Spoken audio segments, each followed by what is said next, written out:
Joker అంటే ఆడు, వాడు బ్రోకర్, వాడో లుచ్చా, వాడో బట్టెబాజ్. అరే సాలే రారా గుట్లే,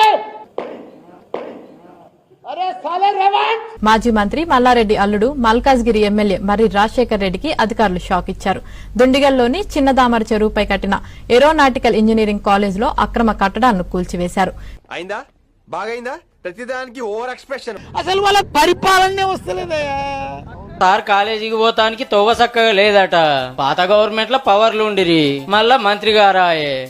అన్నే వాళ్ళు అడుగుతారని కాలేజీ ముంగటున్న 10 గుంటల సర్కారు భూమి కబ్జా పెట్టి బాగా జాబ్తా రోడ్డు పోసుకున్నాడు. వాళ్ళు ఎప్పుడు అనుకోలే ప్రభుత్వంలో వస్తామని, వాళ్ళు సీఎం అవుతామని కూడా ఎప్పుడు అనుకోలే. మనసులో పెట్టుకోకూడదు. అడగండి సార్, మీకు కొంచెం నోటుదోలు ఎక్కువండి. సర్కార్ మారంగానే ఒక్కొక్కటి పాత మంత్రి గారి కబ్జా కథలు బయటకు వస్తుండే వరకు ఒక్క minute. BRS MLA Mallareddy Congress పార్టీలో చేరేందుకు రంగం సిద్ధం చేసుకుంటున్నట్లు